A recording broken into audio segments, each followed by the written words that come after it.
Semana passada nós iniciamos este texto do 16 ao 34. Hoje nós vamos continuá-lo, mesmo texto, passagem de Atos em Atenas. Então vamos finalizar hoje com a exposição de Paulo ali naquele local, em sua desafiadora mensagem frente aos pagãos intelectuais de Atenas. Abra sua Bíblia em Atos 17. Eu vou ler todo o texto, do verso 16 ao 34. Peço que você acompanhe com atenção a leitura da palavra de Deus, que diz assim: Enquanto Paulo os esperava em Atenas, o seu espírito se revoltava em face da idolatria dominante na cidade. Por isso dissertava na sinagoga entre os judeus e os gentios piedosos, também na praça todos os dias, entre os que se encontravam ali. E alguns dos filósofos epicureus e estoicos contendiam com ele, havendo quem perguntasse: que quer dizer esse tagarela? E outros: parece pregador de estranhos deuses, pois pregava a Jesus e a ressurreição. Então, tomando-o consigo, o levaram ao Areópago, dizendo: poderemos saber que nova doutrina é essa que ensinas? Posto que nos trazes aos ouvidos coisas estranhas, queremos saber o que vem a ser isso. Pois todos os de Atenas e os estrangeiros residentes de outra coisa não cuidavam, senão dizer ou ouvir as últimas novidades. Então Paulo, levantando-se no meio do Areópago, disse: Senhores atenienses, em tudo vos vejo acentuadamente religiosos. Porque passando e observando os objetos de vosso culto, encontrei também um altar no qual está inscrito: ao Deus desconhecido. Pois esse que adorais sem conhecer é precisamente aquele que eu vos anuncio. O Deus que fez o mundo e tudo o que nele existe, sendo ele Senhor do céu e da terra, não habita em santuários feitos por mãos humanas, nem é servido por mãos humanas, como se de alguma coisa precisasse, pois ele mesmo é quem a todos dá vida, respiração e tudo mais.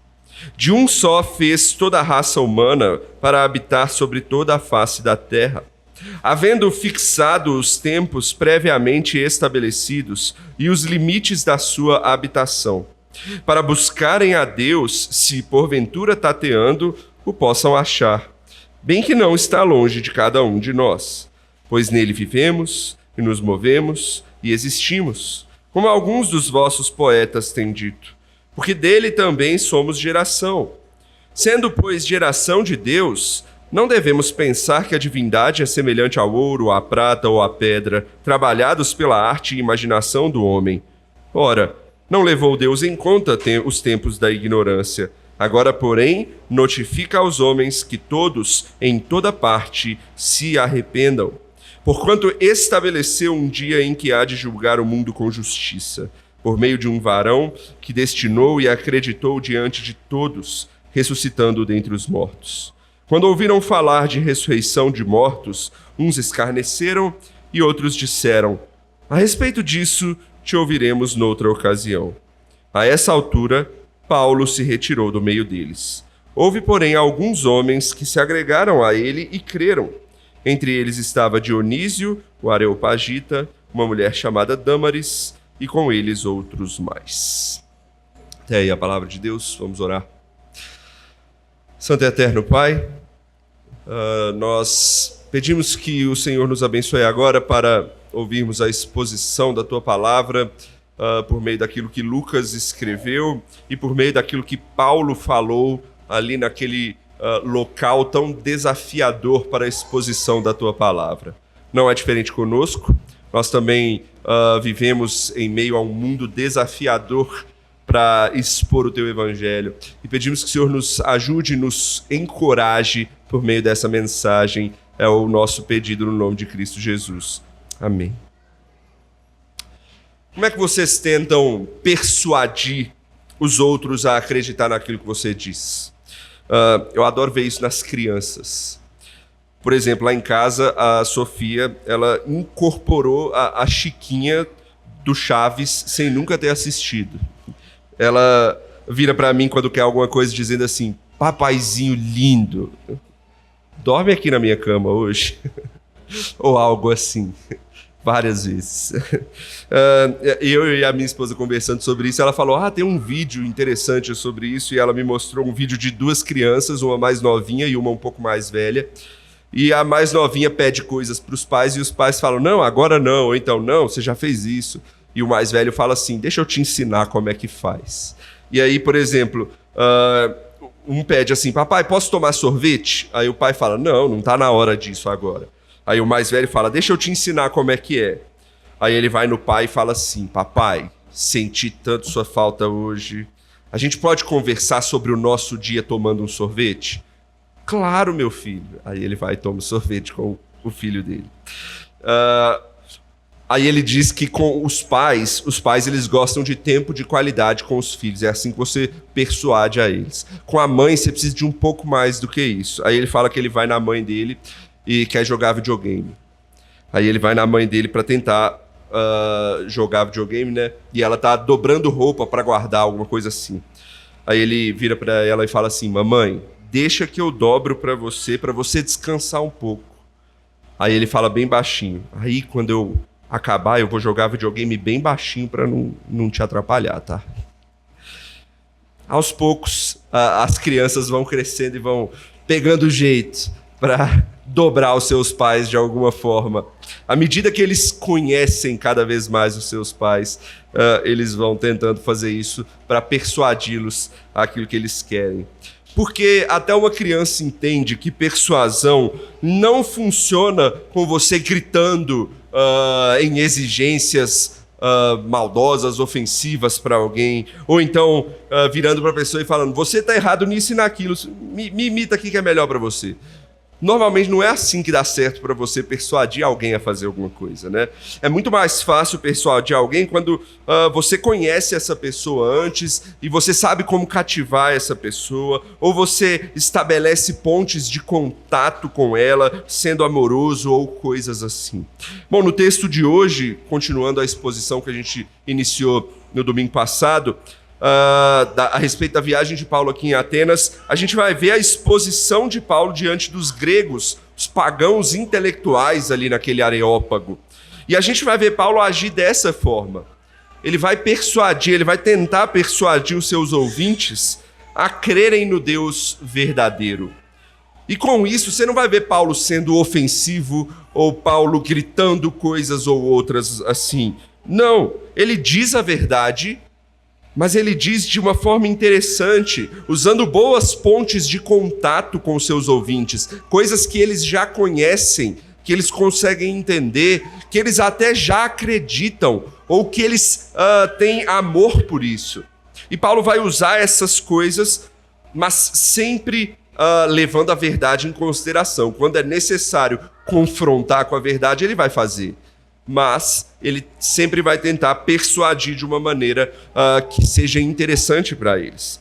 Então ele vai mostrar o conhecimento do Deus verdadeiro, anunciar o evangelho de forma persuasiva, cativante, mas acima de tudo verdadeira. E a gente também precisa aprender a ser assim na nossa vida, na nossa estrada nesse mundo. Então, em resumo, o que a gente vai ver hoje é um segundo aspecto desse texto. Semana passada a gente viu sobre qual foi a reação de Paulo ao se deparar com toda aquela idolatria daquele lugar. E hoje a gente vai ver a respeito mais da exposição de Paulo. Então, em resumo, o que a gente vai ver é: quanto mais conhecemos e cremos em Deus, melhor poderemos anunciar a verdade do Evangelho. Então, quanto mais a gente conhece e crê no Senhor, melhor a gente pode anunciar a verdade do Evangelho. Então, vamos ver isso dividindo a exposição de Paulo em 3 partes. Primeiro ele vai mostrar quem é o Deus verdadeiro. Depois ele vai mostrar quem é o homem diante desse Deus verdadeiro.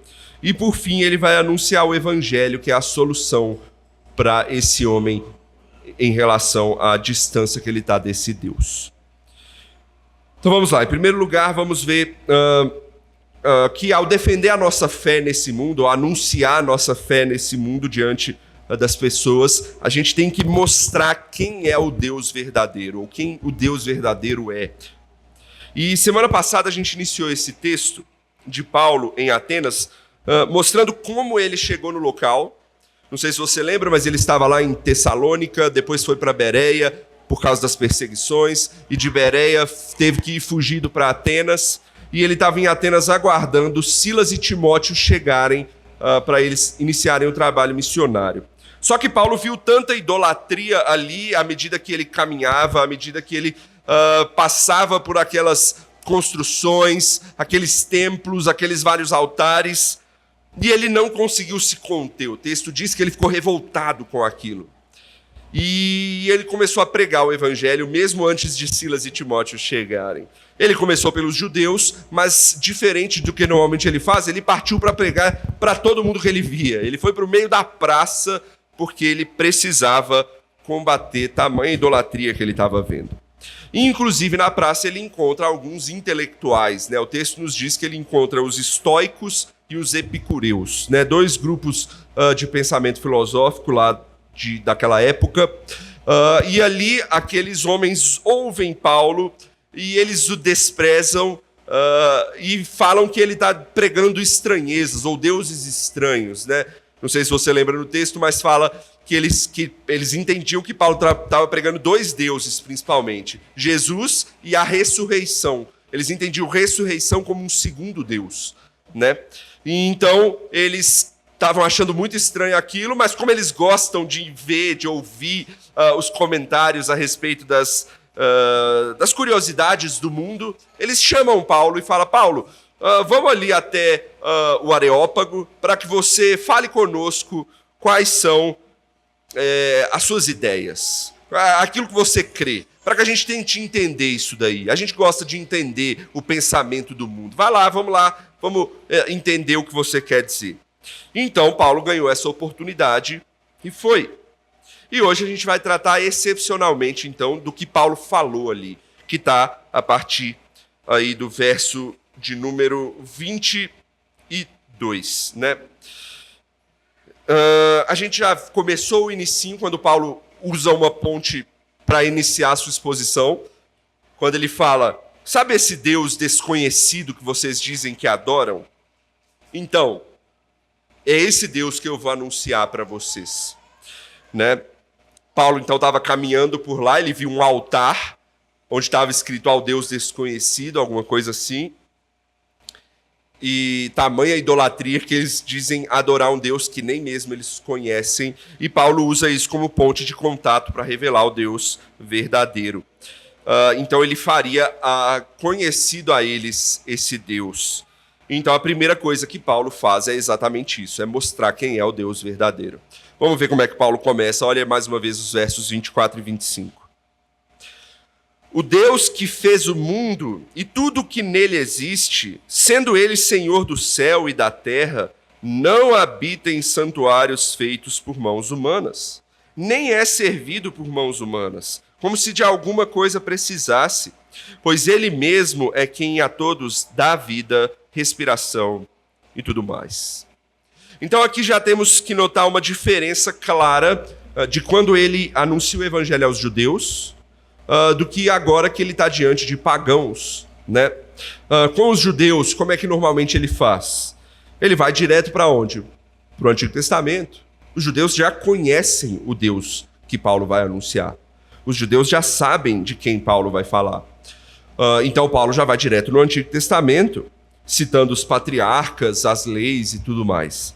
Obviamente essa estratégia não ia dar certo aqui, porque os atenienses nada sabem sobre os israelitas, Abraão, Moisés, muito menos seguem as leis deles e nem sabem quem é o Deus deles. Paulo precisa de outra ponte de contato aqui para falar com eles. E aí vem uma dica para nós. Quanto mais você conhece não só o evangelho, é importantíssimo conhecer o evangelho, mas a dica é, quanto mais você conhece também com quem você está falando, ou aquilo que a pessoa com quem você está falando crê, mais fácil é você conseguir estabelecer uma ponte de contato com essa pessoa. Porque a ponte de contato nada mais é do que aplicar a verdade do evangelho àquilo que o seu ouvinte já conhece. Então, se você não sabe absolutamente nada que o seu ouvinte crê, é difícil você estabelecer uma conversa. Mas quando você sabe algo que ele já crê e você sabe que pode estabelecer uma ponte com a verdade que você sabe que há na palavra, você então consegue engajar aí uma conversa, né, para mostrar o evangelho. Por exemplo, vamos pegar os dois que Paulo fala aqui. Vocês lembram dos epicureus e dos estoicos? Vou refrescar a memória de vocês. Os epicureus, eles eram aqueles que criam no carpe diem, né? Aproveite a vida, né? Se há um Deus ou não fazia diferença para eles. Por quê? Porque para eles, esse Deus está muito distante, se ele existe, e eles não precisam se reportar a ele, nem Deus a eles. Então, o que é para eles é o importante, a felicidade está onde? Em aproveitar a vida da maneira que eles conseguirem fazer, tá? Então, esse era o pensamento dos epicureus, bem resumido. Enquanto os estoicos, eles eram uma espécie de panteístas do nosso tempo, né? É aqueles que criam que Deus está nas coisas, na natureza e tudo mais. Ou seja, esse Deus não é um Deus que se relaciona, não é um Deus pessoal, não é um Deus que está aqui para eu falar com ele, né? O Deus, ele é coisas. Então, as coisas, a natureza é que é algo importante. Então, por isso, eles encontravam felicidade em se alinharem com a natureza e os acontecimentos naturais desse mundo, né? Então, era isso que eles seguiam em frente. Então, percebam uma coisa agora que eu falei de quem são esses epicureus e esses estoicos. Ambos os grupos, eles não criam em um Deus que habitava na terra, em um Deus que estava preso a alguma forma de relacionamento com os seres humanos. Ambos os grupos não criam nisso. E Paulo usa isso. É por isso que Paulo usa algo importante aqui. Ele fala, o Deus que eu vos anuncio, ele é o quê? Ele não habita em santuários feitos por mãos humanas. Ele também não é servido por mãos humanas. Ele não precisa de nós. E por que Paulo está fazendo isso? Porque ele está estabelecendo uma ponte de contato, porque ele sabe que eles também creem em algo parecido com isso. Eles entenderiam isso por quê? Porque Deus para eles é algo independente do ser humano. Não depende deles, não é um Deus que habita em algum lugar, não é um Deus que está preso em alguma coisa. E Paulo crê nisso também. Claro que não da mesma forma que eles, mas ele está estabelecendo uma ponte de contato, entende? Então Paulo estabelece e faz eles entenderem isso. Porém, junto da ponte de contato, Paulo não deixa de anunciar a verdade. Não dá para tirar a verdade da conta. Então, juntamente com esse Deus que de fato não habita em santuários feitos por mãos humanas, ele é muito maior do que isso. Não é só porque ele é independente, é porque ele é soberano. E Paulo então fala isso. Paulo anuncia que ele é o Deus criador de todas as coisas, que ele é o Senhor do céu e da terra. A gente acabou de cantar isso mais cedo, né? Nosso Deus é soberano. É isso que Paulo crê, é isso que Paulo está anunciando agora. Inclusive, por mais que os atenienses não soubessem disso, Paulo ele não está deixando de usar a Bíblia. Mas você percebe que Paulo ele não está mostrando a Bíblia ou algo assim abertamente para eles. Por quê? Porque para eles não faz diferença, a Bíblia não é importante para eles. Mas Paulo usa a Bíblia. Vou te mostrar isso. Abre a sua Bíblia lá em Isaías capítulo 42, versículo 5. Isaías 42, versículo 5. Olha o que diz. Assim diz Deus, o Senhor, que criou os céus e os estendeu, formou a terra e a tudo quanto produz, que dá fôlego de vida ao povo que nele está e o espírito aos que andam nela. Paulo utiliza Isaías 42, 5 para falar que, mesmo sem dizer que o Isaías 42, 5 é praticamente o versículo 25 aí de Atos 17.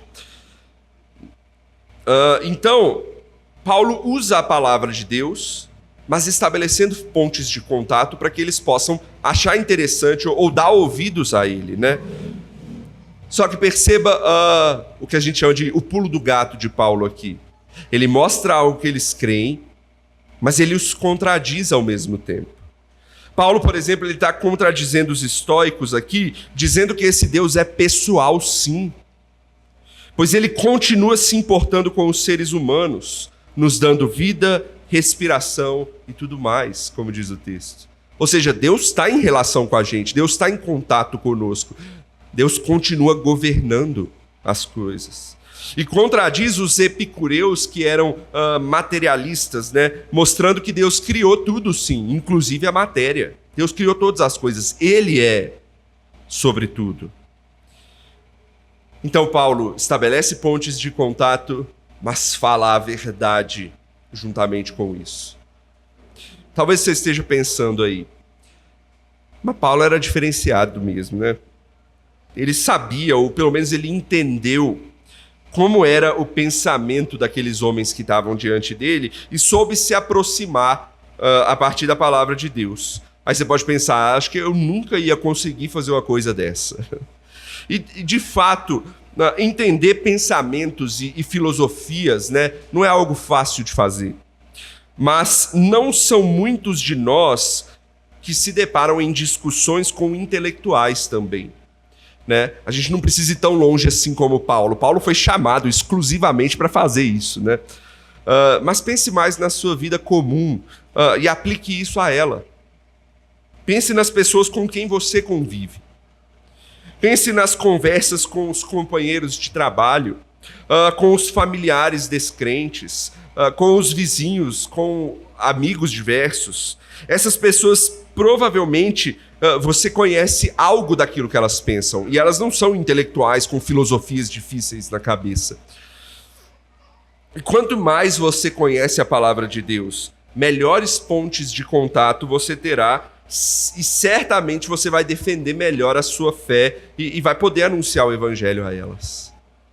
Por isso eu volto a perguntar, isso eu fiz na semana passada e a pergunta continua aqui. Você conhece realmente o seu Deus? Porque você não é chamado a conhecer as filosofias do nosso tempo.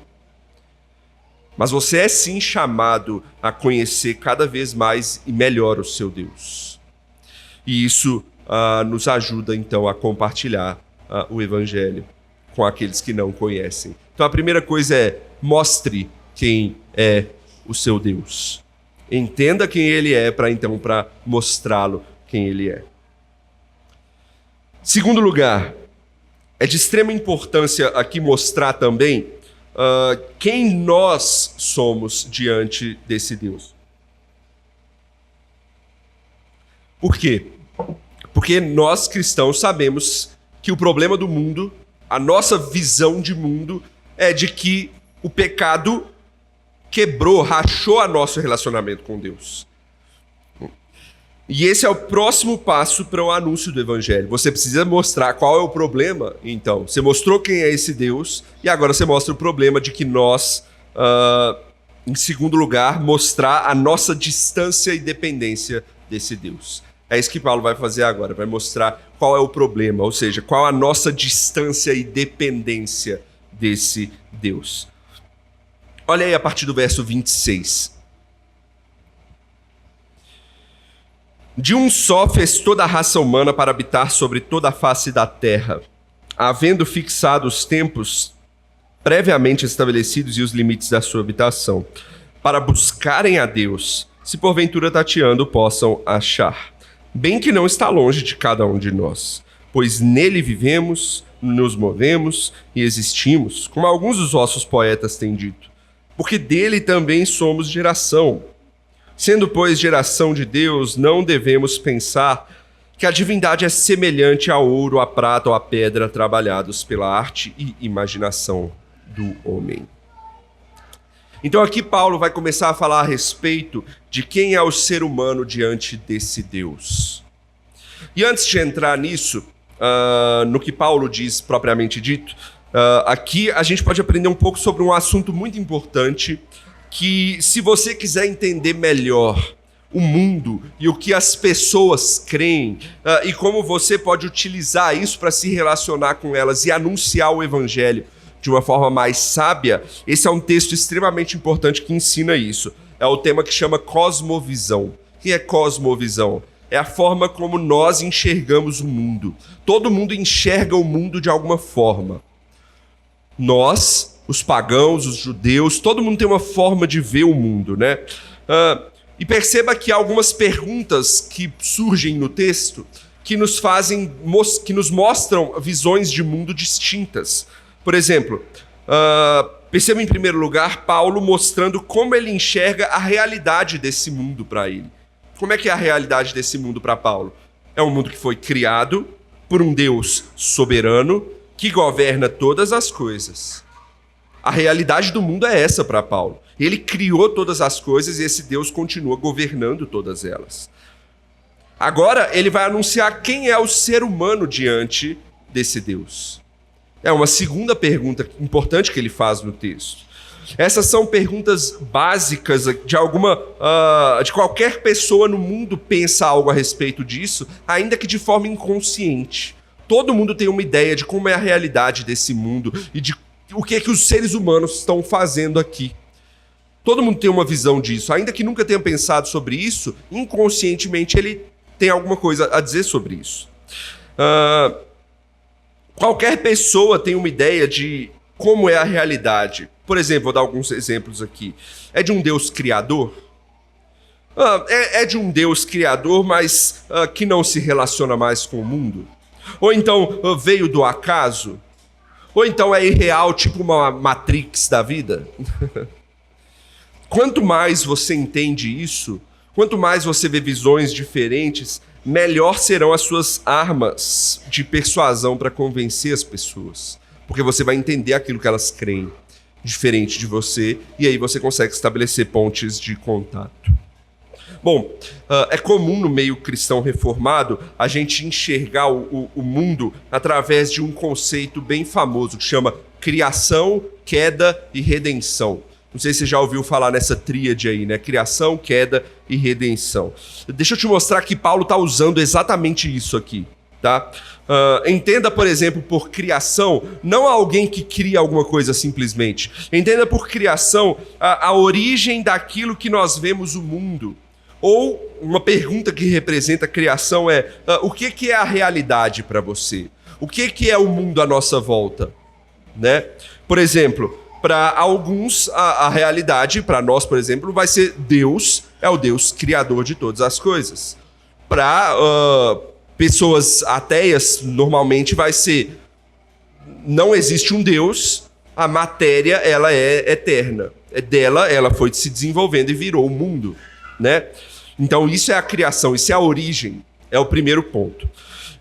Segunda coisa, entenda por queda, não necessariamente pecado, porque essa é a nossa visão. Entenda por queda aquilo que distorce a realidade. Todo mundo olha para o mundo e sabe que nem tudo está nos conformes. Tem mal no mundo, nem tudo dá certo, tem alguma coisa errada no mundo.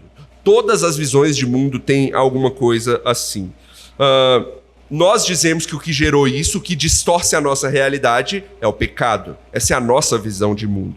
Outros vão dizer, por exemplo, os ateus, vão dizer que é a falta de conhecimento, que é a falta da ciência. A gente ainda não atingiu um ponto elevado na ciência ou no conhecimento para fazer as coisas darem mais certo. Então, esse é o ponto da queda. E por fim, por redenção, entenda as soluções que cada um pensa para as distorções da realidade. Nós dizemos que é Jesus. Jesus é a solução, é Ele que perdoa os pecados, é Ele que acaba com o pecado, né? Outros, mais uma vez falando dos ateus, eles vão dizer que é a busca pela inteligência, que é o desenvolvimento científico e por aí vai. Eu achei importante trazer isso aqui porque Paulo está usando cosmovisões aqui. Ele olha, ele observa a cosmovisão dos seus ouvintes, estabelece pontos de contato e anuncia a sua cosmovisão para anunciar o evangelho. Então, voltando, Paulo ele anunciou a sua visão de criação mostrando que a realidade das coisas é de um Deus que estabelece tudo e que sustenta todas as coisas. E aí ele entra agora na questão do ser humano, porque ele vai anunciar a queda. E ele precisa falar quem é esse ser humano. Então ele começa dizendo que esse ser humano, ele também é criado. Percebe aí que ele fala no versículo 26 que ele veio de um. Ou seja, teve um que começou todas as coisas, né? Que dele vieram todos os outros, né? Ele está falando de Adão aqui, né? Obviamente. Mas o que ele quer dizer aqui é maior do que isso. Não é simplesmente gerações e gerações. Ele está combatendo uma visão grega de que todos os outros que não fossem gregos eram bárbaros, eram piores, né? Mas não, na visão cristã, todo mundo é criação de Deus. Todo o ser humano é igual diante de Deus, certo? Paulo está anunciando isso. Ele está combatendo essa visão dos gregos. Mas ele não deixa de estabelecer pontes de contato. E aí ele vai estabelecer mais uma nova aqui. Lembram que os estoicos eles eram deterministas, por exemplo, né? Eles falam que a criação... que a natureza, ela se desenvolve e o que ela gerar vai ser. Eu até usei a frase, né? O que vier será, o que será, será. Né? Era a frase deles, né? Ou seja, nada vai mudar e eu preciso me unir a ela e resistir a ela para eu encontrar felicidade nesse mundo. Então Paulo atribui isso à soberania de Deus. É a mesma coisa. Nós também cremos em um certo tipo de determinismo. Olha o que Paulo diz. Havendo fixado os tempos previamente estabelecidos e os limites da sua habitação, ou seja, a existência, o tempo de atuação e até os limites geográficos dos povos são estabelecidos e determinados. Os estoicos criam nisso, mas Paulo está atribuindo isso a alguém. Ele está atribuindo isso ao quê? A soberania de Deus. É Deus quem determina, é Deus quem estabelece as coisas. Só que ele não para aí. Ele não só põe a ponte de contato, mas ele também faz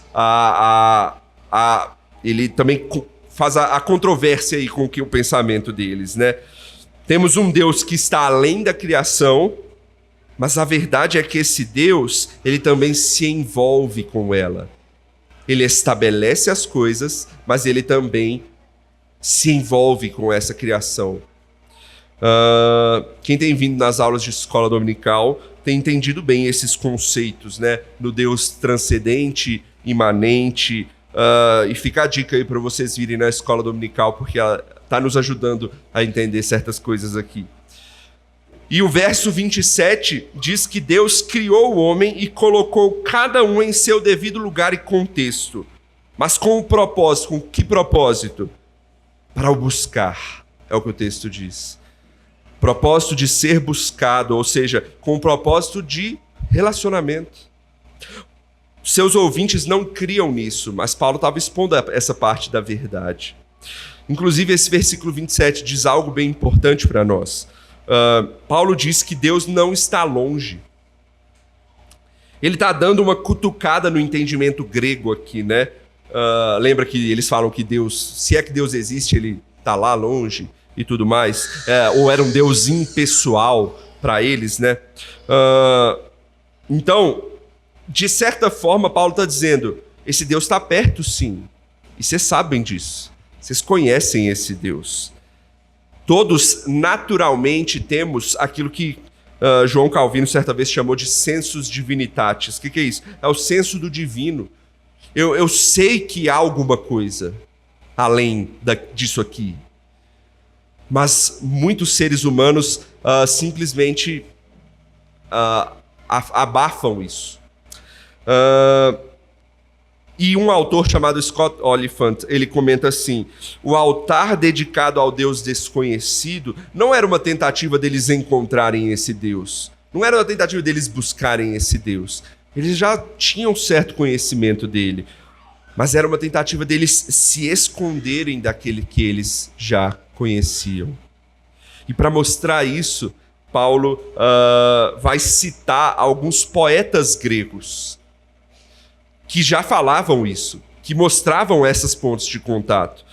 Por exemplo, o texto diz aí, sabe, essa famosa frase bíblica, né? Pois nele vivemos, nos movemos e existimos. Isso é a frase de um poeta grego chamado Epimênides. E a frase seguinte desse versículo, quando ele fala, pois dele somos geração, quem diz isso é um outro grego chamado Aratus. Paulo está falando, vocês conhecem certas coisas desse Deus? Sim. Deixa eu só explicar algo. Paulo não está concordando aqui com o ambiente pagão dessas citações.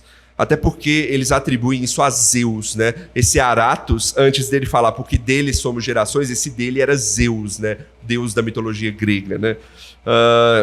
Mas Paulo está usando isso a seu favor para ensinar o evangelho, o entendimento do cristianismo. E com essas duas citações conhecidas deles, ele vai mostrar uma coisa a respeito do ser humano. E o verso 29 é a conclusão de Paulo disso. Olha aí o verso 29. Sendo, pois, geração de Deus, ao que os seus poetas disseram, né? Não devemos pensar que a divindade é semelhante ao ouro, à prata ou à pedra, trabalhados pela arte e imaginação do homem. Então, se ele me gerou, se eu me movo e existo nesse Deus, isso significa que eu sou dependente dele.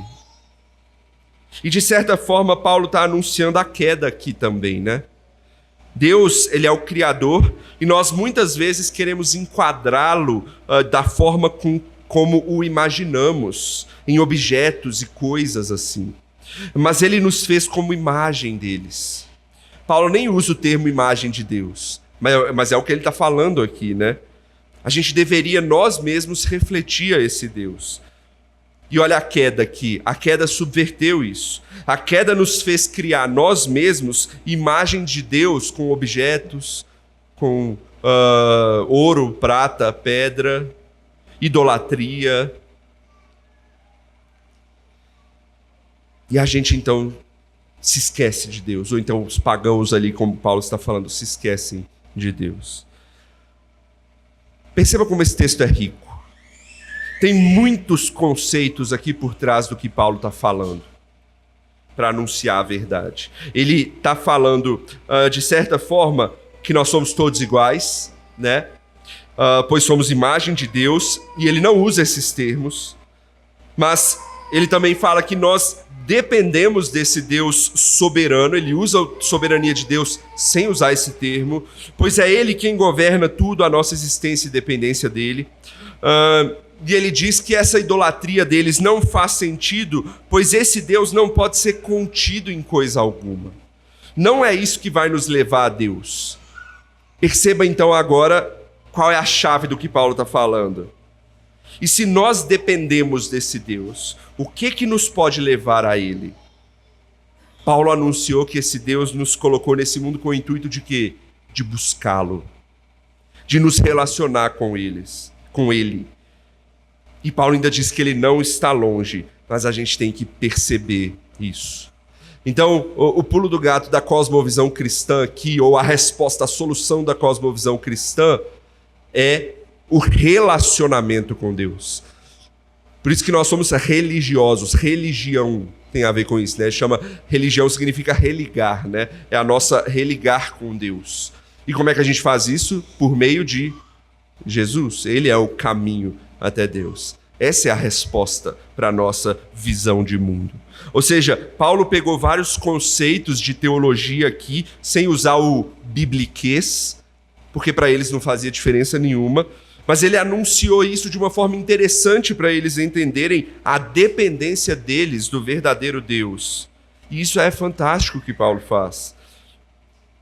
E fica a dica para nós, né? Quanto mais nós conhecemos ao nosso Deus e nos aprofundamos no conhecimento dele, melhor entenderemos o mundo e as pessoas à nossa volta e como anunciá-lo a elas. Bom, vamos para o último, então, última parte agora e talvez a mais importante delas. Paulo não podia finalizar sem anunciar diretamente o evangelho. É a última coisa que Paulo vai fazer, porque Paulo agora vai dizer, eu disse que a gente é dependente dele, eu disse que esse Deus é soberano, mas como é que eu chego nele? deixa eu falar para vocês a notícia, a boa notícia, que é o Evangelho. Então, o último ponto nosso é anuncia a solução, o Evangelho. Olha aí os versos 30 e 31. Ora, não levou Deus em conta os tempos da ignorância. Agora, porém, notifica aos homens que todos em toda parte se arrependam, porquanto estabeleceu um dia em que há de julgar o mundo com justiça, por meio de um varão que destinou e acreditou diante de todos, ressuscitando-o dentre os mortos. Perceba então a argumentação de Paulo. Os atenienses diziam ter um Deus desconhecido em meio a todos os outros. Paulo anuncia quem é o verdadeiro Deus por meio disso, e mostra que, na verdade, ele não é tão desconhecido assim para eles. Ele mostrou várias pontes de contato, né? E agora ele vai mostrar, então, quem é, ou como é que se faz para chegar nesse verdadeiro Deus. E olha o que Paulo diz. Ele começa assim: ora, não levou Deus em conta os tempos da ignorância. É como se ele estivesse dizendo assim: apesar de vocês dizerem que não conheciam, apesar de vocês o trocarem por outros ídolos, apesar de vocês se rebelarem contra eles, ele foi paciente com vocês. Como? Não levando em conta essa ignorância. A ideia aqui é: Deus poderia fulminá-los por causa do pecado de vocês. Ele é um Deus soberano. Ele não troca a glória dele por nenhuma outra. Então, ele poderia fulminar vocês, mas o que Paulo está dizendo é: ele não levou isso em conta, ele foi misericordioso para com vocês.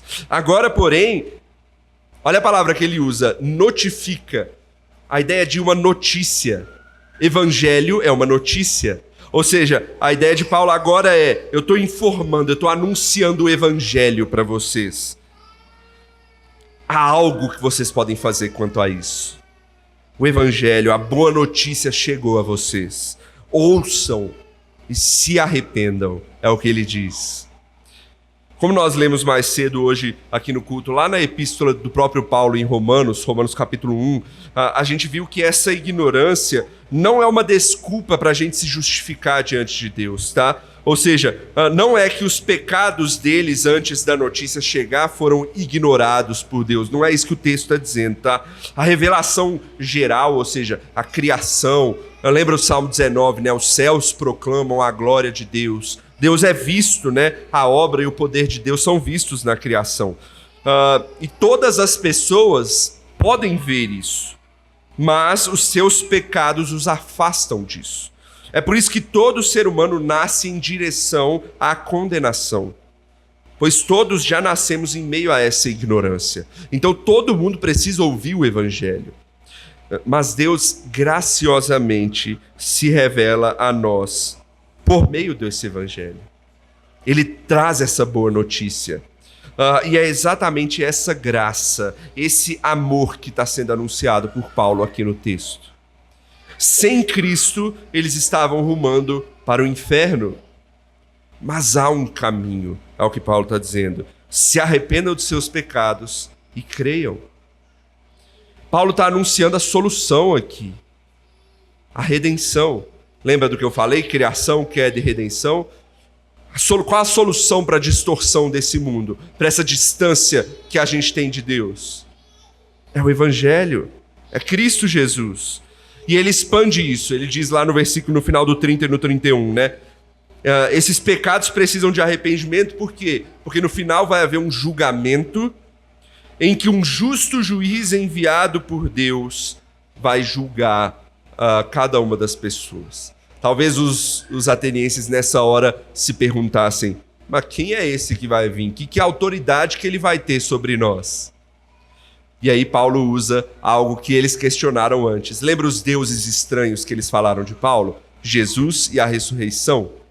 O que Paulo está mostrando para eles aqui é que não era outro Deus. É que Jesus, ele é o justo juiz e ele tem a autoridade para julgar porque ele venceu a morte e ressuscitou.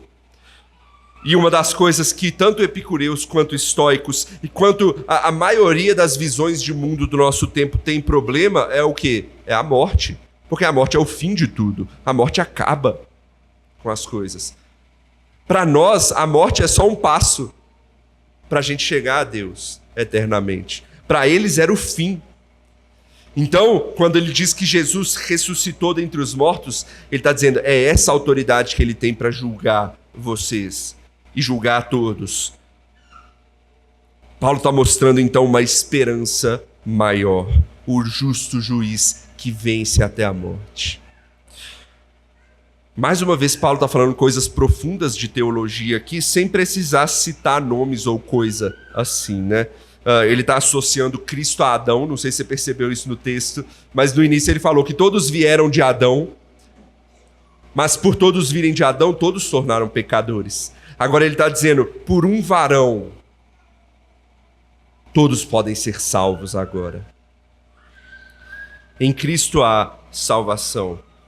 E o que ele está dizendo para os atenienses, então, é, atenienses, há esperança a todos os homens também, inclusive para vocês.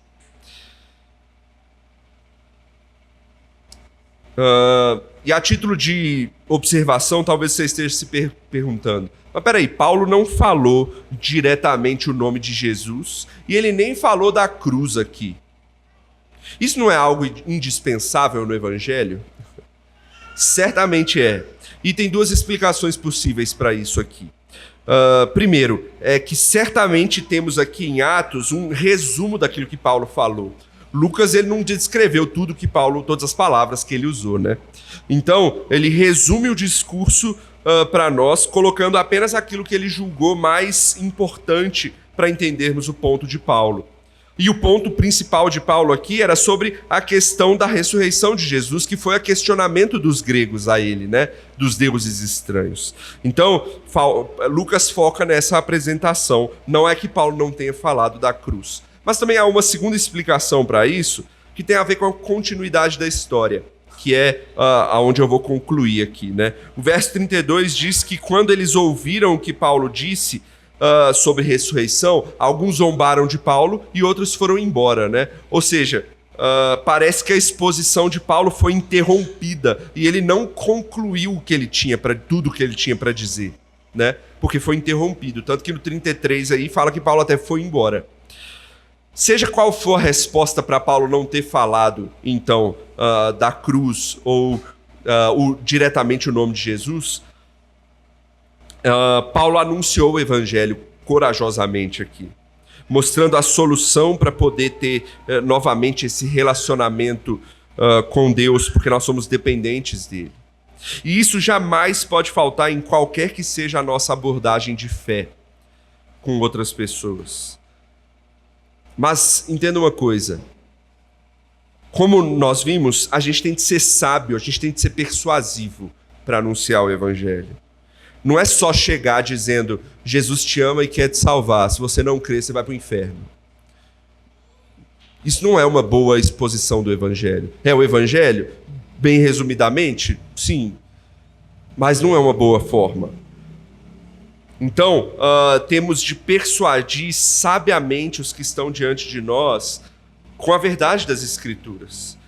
Então, lembre do passo a passo aqui que Paulo usou. Mostre quem Deus é, mostre a nossa situação diante desse Deus. E aí sim você anuncia o Evangelho em Cristo Jesus. Deixe-me fechar com o resultado de tudo isso. O texto diz que uns zombam e outros mais educados, digamos assim, dizem que ouviriam Paulo em outra ocasião. Eles não acreditaram nada em Paulo também, simplesmente falaram, tá bom, Paulo, isso aí a gente ouve depois. Foram um pouquinho mais educados que aqueles que escarneceram de Paulo, né? E ao ter visto essa recepção ruim aqui, Paulo sai do meio deles, né? Paulo vai embora. Entretanto, a Bíblia diz que, ainda que poucos, alguns ouviram Paulo, né? Diz aí que um homem chamado Dionísio, um areopagita, ou seja, um daqueles que estava lá no meio do Areópago, lá ouvindo Paulo, se converteu. Uma mulher chamada Dâmaris, e outros com eles, alguns outros, aparentemente poucos aqui, né, que nós desconhecemos. Muitos então olham em comparação a Paulo em outras cidades e falam, Paulo não foi bem aqui não. Em Atenas, Paulo saiu derrotado. E isso não é verdade. E eu quero terminar com 3 aplicaçõezinhas rápidas para nós terminarmos com esse belo texto. Primeiro, houve frutos no que Paulo disse. Ainda que poucos, Deus chamou eleitos que haviam ali. Se um só já se arrepende dos seus pecados e se volta para Deus, deveria ser motivo de festa. A Bíblia ensina isso para nós, né? Lembra da parábola das 100 ovelhas e da uma que se perde, né? Então, um só que se arrepende e volta ao caminho, a gente deveria fazer festa sobre isso. Já é algo produtivo, né? Deus não trabalha com números, né? Nenhum lugar da Bíblia enfatiza isso. Segundo lugar, isso nos mostra que existem locais que são mais difíceis do que outros. Por que existem locais mais difíceis para anunciar o evangelho do que outros? Tem um pastor, faleceu há alguns anos, chamado Paulo Anglada, que ele comenta assim: o evangelho é para todos, para ricos e pobres, para humildes e poderosos, para cultos e incultos.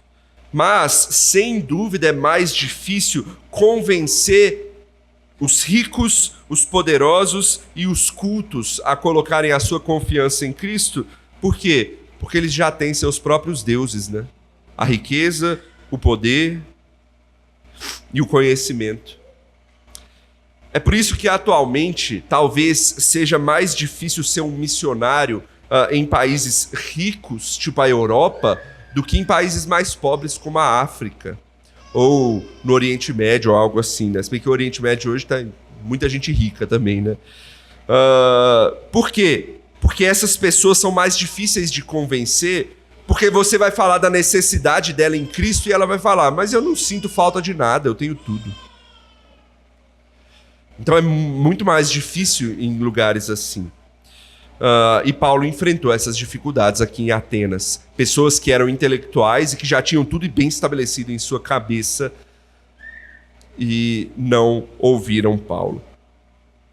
Por fim, última coisa. Terceiro lugar, nós somos chamados a falar a verdade. Nós não somos chamados a convencer ninguém. Eu já repeti isso uma outra vez, mas deixa eu ser mais enfático aqui. Nós somos chamados a pregar, anunciar o evangelho. Mas quem convence é Deus. E aí você pode perguntar, mas por que eu devo ser persuasivo então, se eu não vou convencer ninguém, se é Deus que vai convencer? É Deus quem convence, mas perceba, Ele usa os seus melhores instrumentos para isso, normalmente. Né? E sabe, se somos servos fiéis ao Senhor, darmos o melhor de nós também é ser obediente a Deus. Então, que eu me torne um bom instrumento para que Deus me use. Então, seja persuasivo. Tal como as crianças que eu falei lá no início vão se tornando mais e mais persuasivas à medida que vão entendendo melhor seus pais, se aprofunde no conhecimento de Deus e no daqueles que você tem a oportunidade de alcançar com o Evangelho. Quanto mais conhecimento você tiver de Deus e dessas pessoas, mais chance de alcançar, de persuadir eles da necessidade de Cristo você vai ter. E que assim, então, a gente seja instrumento de Deus para que esse mundo seja transformado para a honra e glória dele. Amém? Vamos orar.